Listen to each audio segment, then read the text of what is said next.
Yeah. Buyur. Umut Kervanı İnsani Yardım Vakfı olarak şu anda Afrika Somali'deyiz. Er-Rahma kampındayız. Burada 1400 aile yaşamaktadır. Büyük bir kamptır.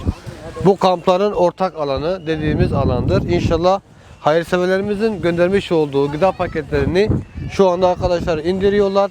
İnşallah gerekli düzenleme yaptıktan sonra her aileye bir gıda paketini vereceğiz.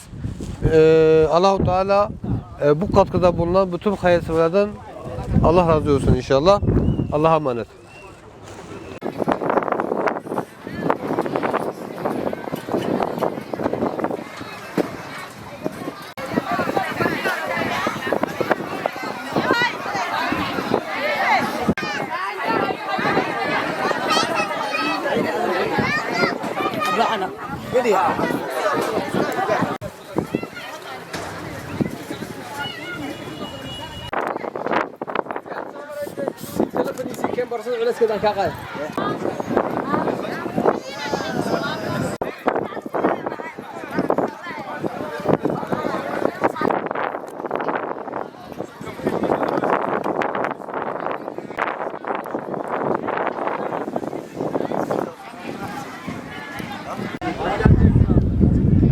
Selamun aleyküm.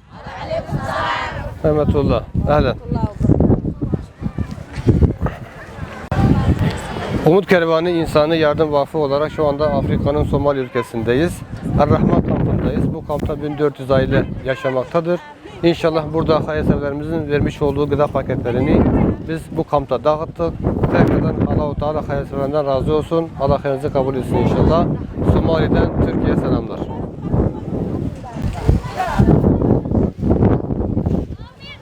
Okay. Tamam.